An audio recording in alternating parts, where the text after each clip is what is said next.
Chapter 22. Owl's Post Again.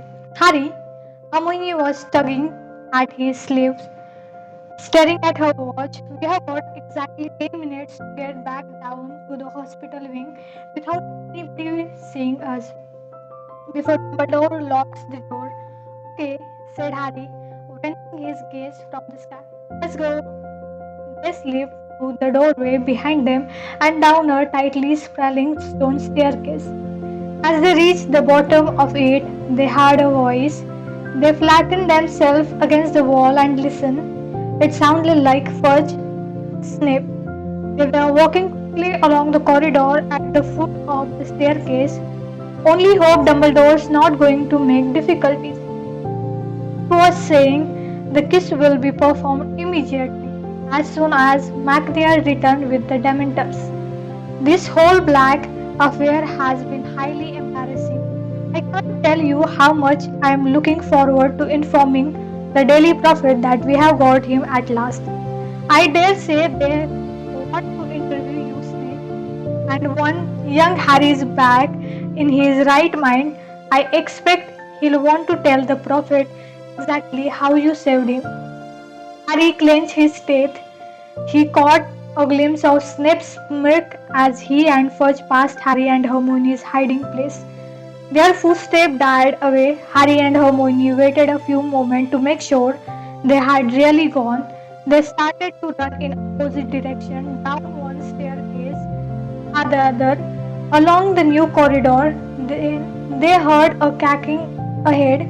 Pews, Harry muttered, grabbing Hermione's wrist.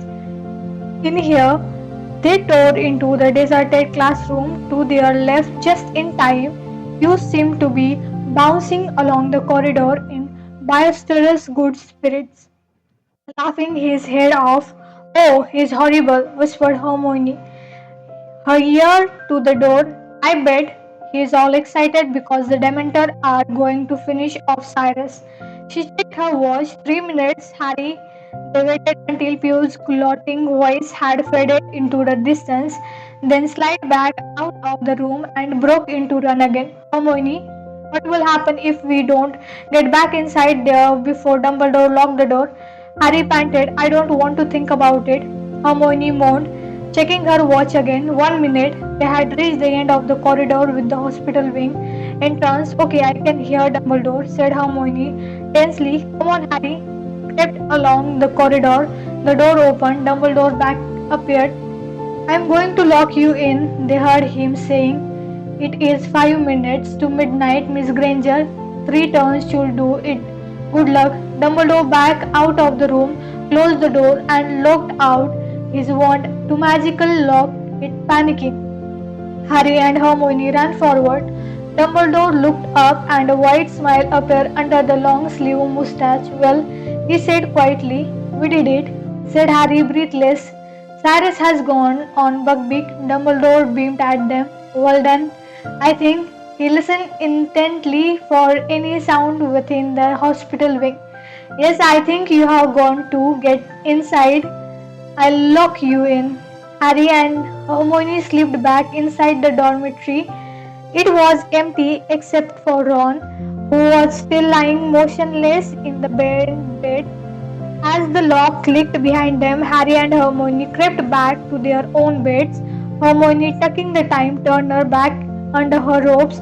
A moment later, Madame Pomfrey came striding back out of her eyes. Did I hear that Dumbledore headmaster leaving? Am I allowed to look after my patients now? She was in very bad mood. Harry and Hermione thought it best to accept their chocolate quickly. Madame Pomfrey stood over them, making sure they ate it, but Harry couldn't hardly swallow. He and Hermione were waiting, listening, their nerves juggling, and then, as they both took a fourth piece of chocolate from Madame Pomfrey, they heard a distant roar of fury echoing from somewhere above them. What's that? Said Madame Pomfrey in alarm. Now they could hear angry voices growing louder and louder. Madame Pomfrey was staring at the door. Really? They'll wake everybody up. What do they think they are doing?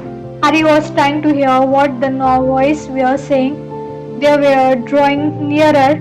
He must have disappeared. Severus, we should have left somebody in the room with him. When this gets out, he didn't disappear. Snape roared, now very close at hand. You can't appreciate or disappear inside the castle. This has something to do with Potter. Severus, be reasonable. Harry has been locked up. Bam! The door of the hospital wing burst open. Fudge, Snape, and Dumbledore came striding into the ward.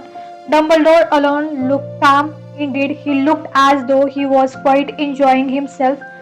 Fudge appeared angry, but Snape was beside himself. Out with it, Potter, he bellowed. What did you do? Professor Snape, shrieked Madame Pomfrey, control yourself. See here, Snape, he reasonable, said first, his door been locked. We just saw they helped him escape. I know it, Snape hollered, pointing at Harry and Hermione. His face was twisted, spit was flying from his mouth. Calm down, man, Fudge barked. You're talking nonsense. You don't know Potter, shrinking Snape. He did it. I know he did it. That will do, Severus, said Dumbledore quietly. Think about what you are saying. His door was been locked since I left the ward 10 minutes ago. Madame Pomfrey, how the student left their bed? Of course not, said Madame Pomfrey, bristling. I would have heard them. Well, there how you have it, Severus, said Dumbledore calmly. Unless you are suggesting that Harry and Hermione are able to be in two places at once, I'm afraid I don't see any point in troubling them further.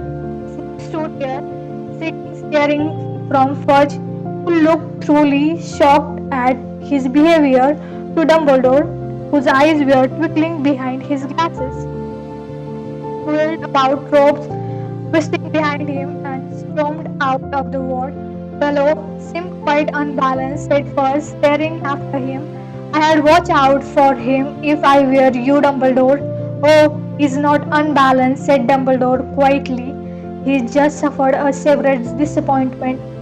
He's not the only one, puffed Fudge. The Daily Prophet's going to have a field day. We had Black cornered and he slipped through our fingers yet again. All it needed now is for the story of that hippogriff escape to get out, and I'll be laughing stock. Well, I had better go and notify the ministry and the Dementors, said Dumbledore. They'll be removed from the school, I trust.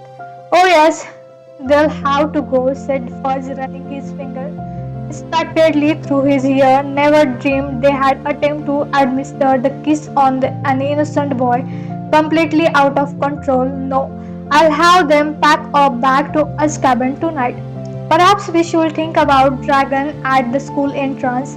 Harry would like that, said Dumbledore, smiling at Harry and Hermione. As he and Fudge left the dormitory, Madame Pomfrey hurried to the door and locked it again, muttering angrily to herself.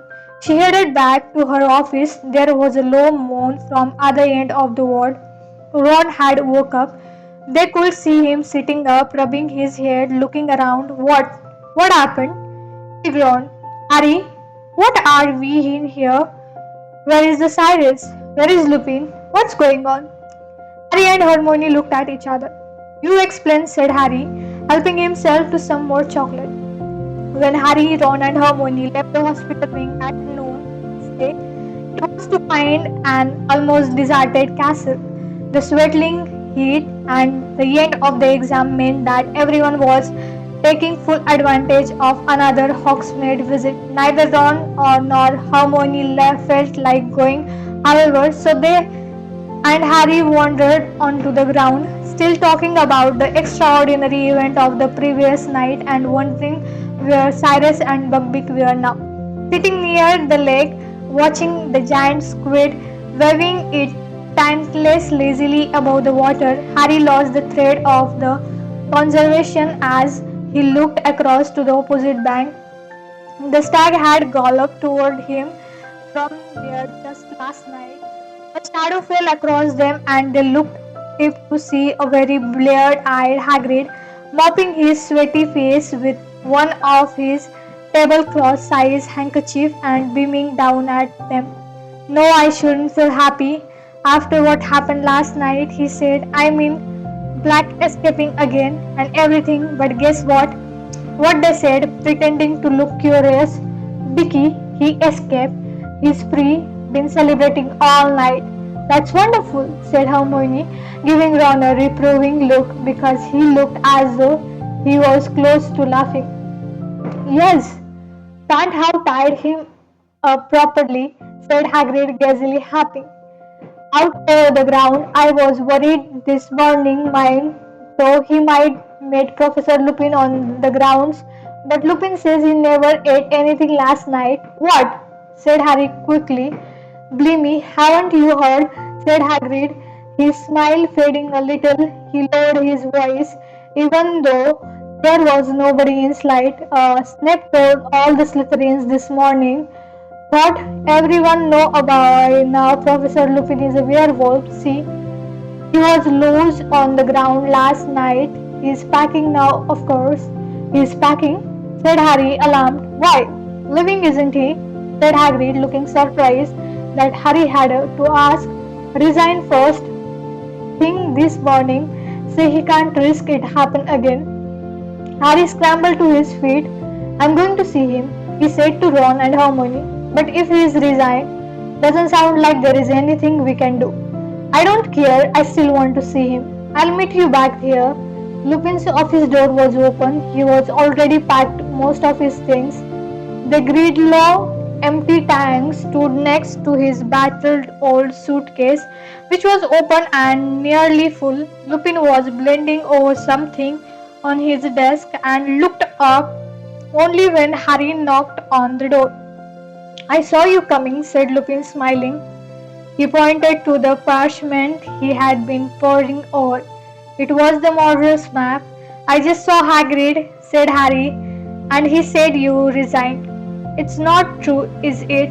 I'm afraid it is, said Lupin. He started opening his desk drawer and taking out the content. Why, said Harry, the Ministry of Magic don't think you were helping Cyrus, do they?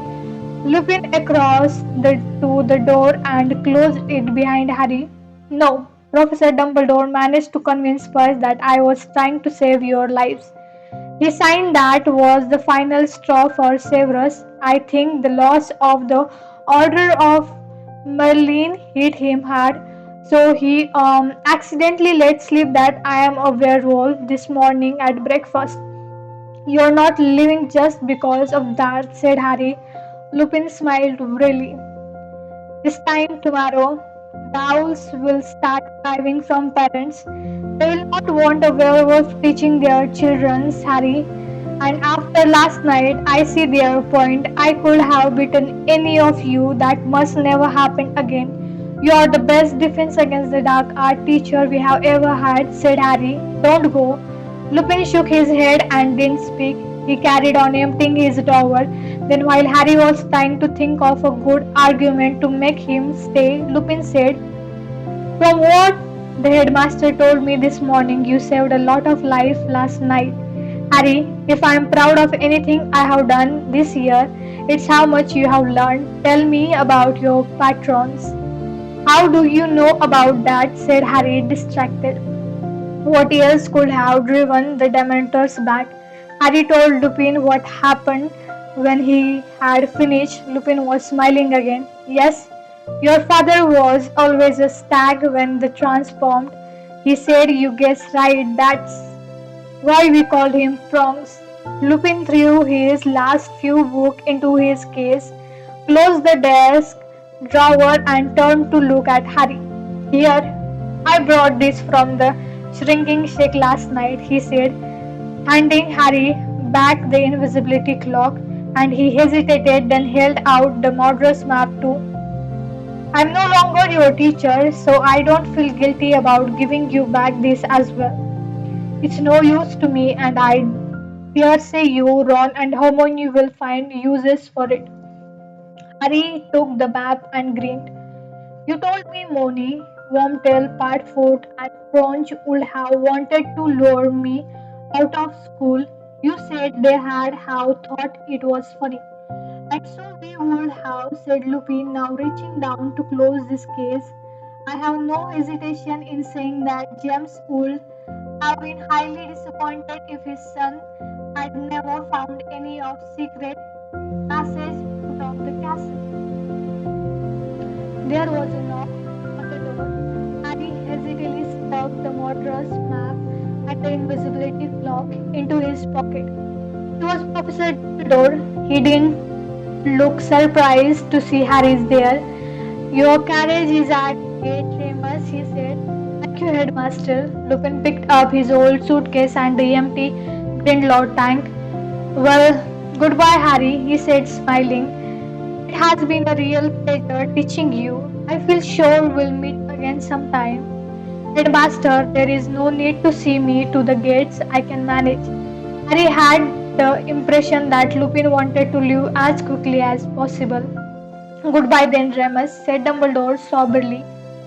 Lupin shifted the Grindelwald tank slightly so that he and Dumbledore could shake hands. Then, with a final note to Harry and a swift smile, Lupin left the office. Harry sat down in his wicker chair, starting gloomy at the floor. He heard the door close and looked up. Dumbledore was still there. Why so miserable, Harry? He said quietly. You should be very proud of yourself after last night. Didn't make any difference, said Harry bitterly. Pettigrew got away. Didn't make any difference, said Dumbledore quietly. It made all the difference in the world. Harry, you helped uncover the truth. You saved an innocent man from the terrible fate.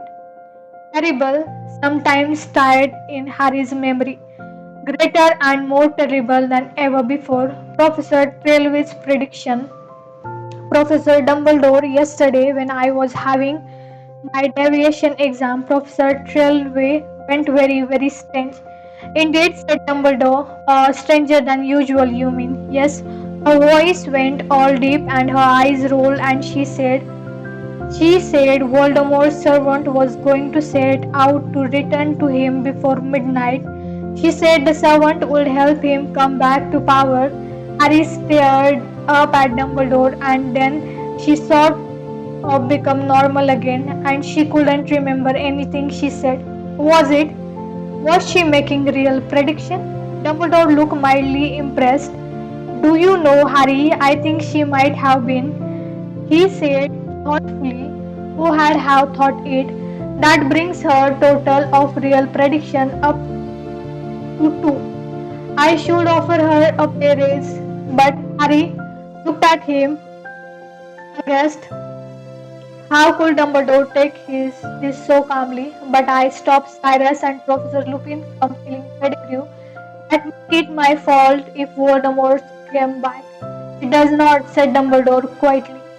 Hasn't your experience with the Time Turner taught you anything, Harry? The consequences of our action are always so complicated, so diverse, that predicting the future is a very difficult business indeed. Professor Trelawney blessed her in living proof of that. You did very noble thing in saving Pettigrew's life, but if he helped Voldemort back to power, Pettigrew owes his life to you.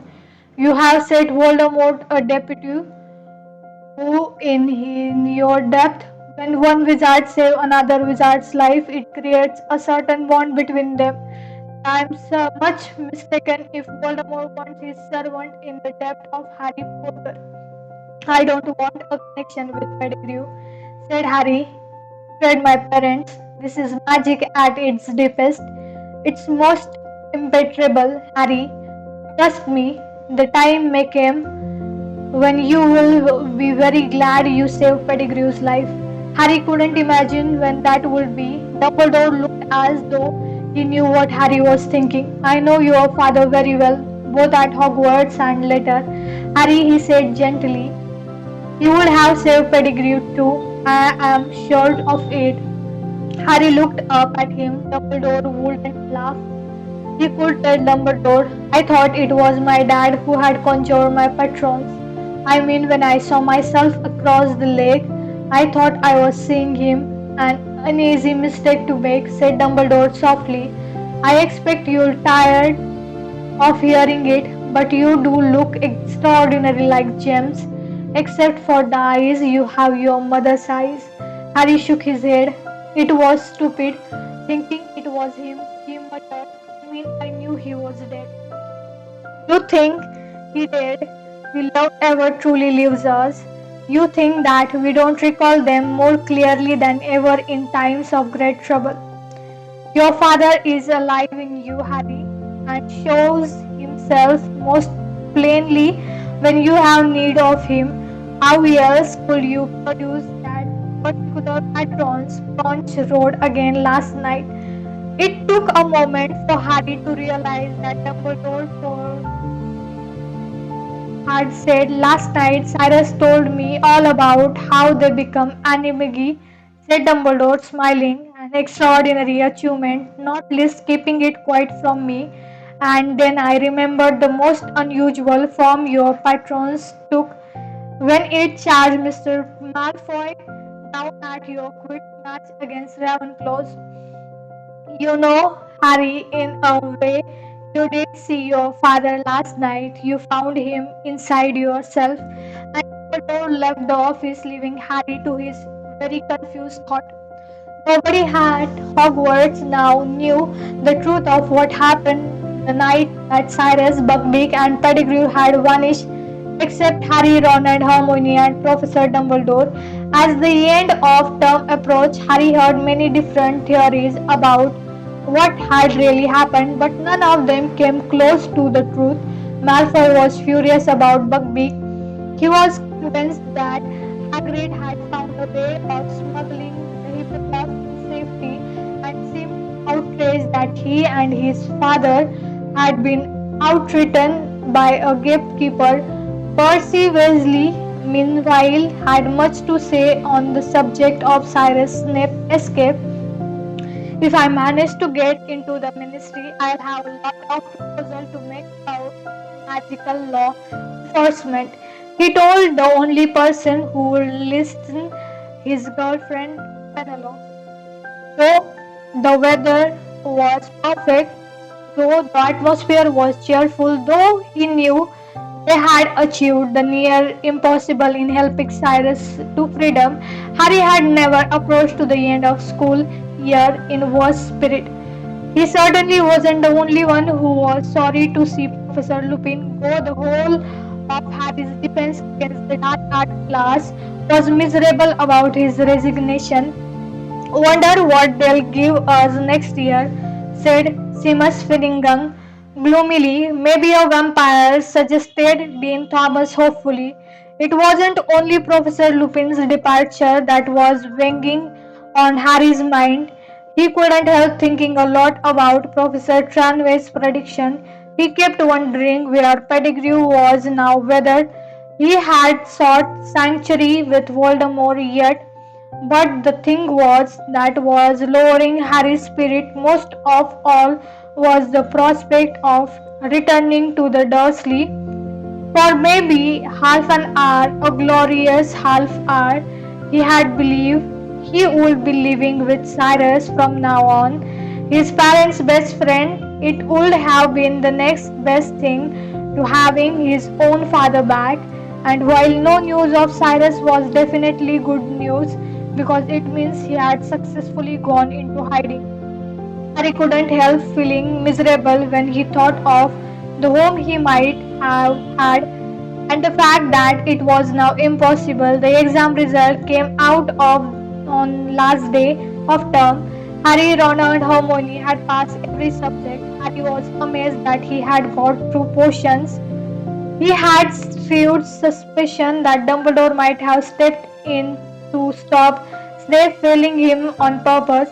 Snape's behavior toward Harry over the past week had been quite alarming. Harry wouldn't have thought it possible that Snape's dislike for him would increase, but it certainly had.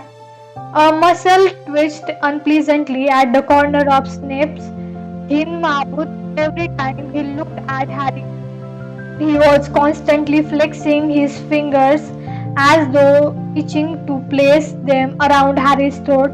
Percy had got his top grade, and Fred and George had scraped a handful owls each Gryffindor's house. Meanwhile, largely thanks to their spectacular performance in the Quidditch Cup, had won the house championship for the third year running. This meant that the end of the term feast took place amid decoration of scarlet and gold, and that the Gryffindor stable was the noisiest of the lot. As everybody celebrated, even Harry managed to forget about the journey back to the Dursleys to next day as he ate, drank, talked, and laughed with the rest. As the Hogwarts Express pulled out of the station the next morning, Hermione gave Harry and Ron some surprising news. I went to Professor McGonagall this morning just before breakfast. I have decided to drop Muggle studies. But you passed your exam with 320%, said Ron. I know, sighing Hermione, but I can't stand another year like this one. That time Turner, it was driving me mad. I have handed it in without Muggle studies and aviation. I'll be able to have normal schedule again. I still can't believe you didn't tell us about it, said Ron grimly. We are supposed to be your friends. I promise I wouldn't tell anyone, said Hermione severely. She looked around at Harry, who was watching how Hogwarts disappeared from view behind a mountain, two whole mounds before he had seen it again. Oh, cheer up, Harry, said Hermione sadly. I'm okay, said Harry quietly, just thinking about the holidays. Yeah, I have been thinking about them too, said Ron. Harry, you got to come to stay with us. I'll fix it up with mom and dad. Then I'll call you. I know how to use a feuilleton now. A telephone, Ron, said Hermione. Honestly, you should take Muggle studies next year. Ron ignored her. It's the Quidditch Cup this summer. How about it, Harry? Come and stay, and we'll go and see it. Dad can usually get ticket from work. This proposal had the effect of cheering Harry up a great deal. Yeah, I bet the Dursleys be pleased to let me come. Especially after what I did to Aunt March. Feeling considerably more cheerful, Harry joined Ron and Hermione in several games of exploding Snape, and when the witch with the tea cart arrived, he bought himself a very large lunch, though nothing with chocolate in it, but it was late in the afternoon before the thing that made him truly happy turned up. Harry, said Hermione suddenly, peering over his shoulder, that's that thing outside your window. Harry turned to look outside. Something very small and grey was bobbing in and out to shine beyond the glass. He stood up for a better look and saw that it was tiny owl carrying a letter that was much too big for it. The owl was too small in the fact that it kept tumbling over in here, buffeted this way and that in the train's slip trims. Harry quickly pulled down the window, stretched into his arm, and caught it. It felt like a very scuffy snitch. He brought it carefully inside. The owl dropped its letter onto Harry's seat and began zooming around. Their compartment, apparently very pleased with itself for accomplishing its task. Hedwig clicked her beak with a sort of dignified disapproval. Crookshanks sat up in his seat, following the owl with the great yellow eyes. Ron, noticing this, snatched the owl's safety out of harm's way. Harry picked up the letter. It was addressed to him. He ripped open and letter and shouted, It's from Cyrus. What? Said Ron and Hermione excitedly. Read it aloud. Dear Harry, I hope this finds you before you reach your aunt and uncles. I don't know whether they are used to owl post. Buckbeak and I are in hiding. I won't tell you where, in case this owl fall into the wrong hand. I have some doubt about his reliability, but He is the best I could find, and he did seem eager for the job.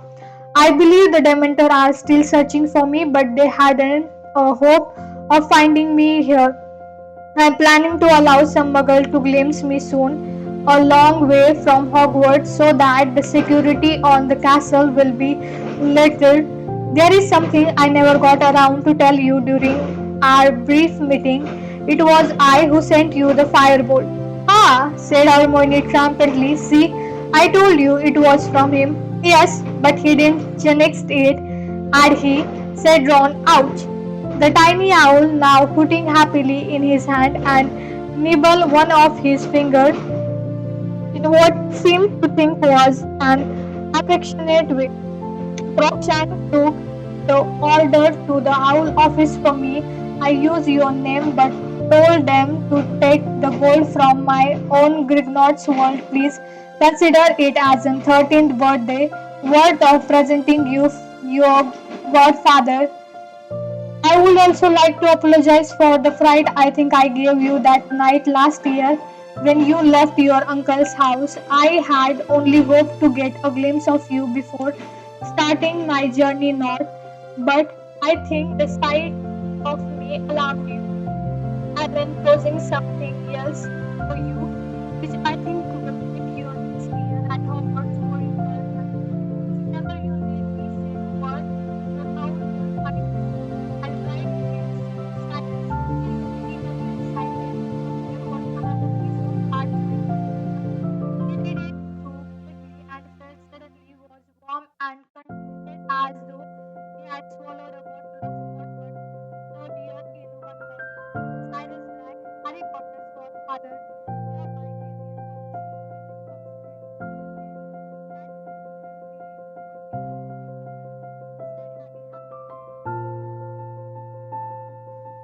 That will be good enough for Dumbledore, said Harry happily. That will be good enough for Dumbledore, said Harry happily. He looked back at Cyrus later. Hang on, there is Ares. I thought your friend Ron might like to keep this howl, as it's my fault to no longer has a rat. Ron's eyes widened.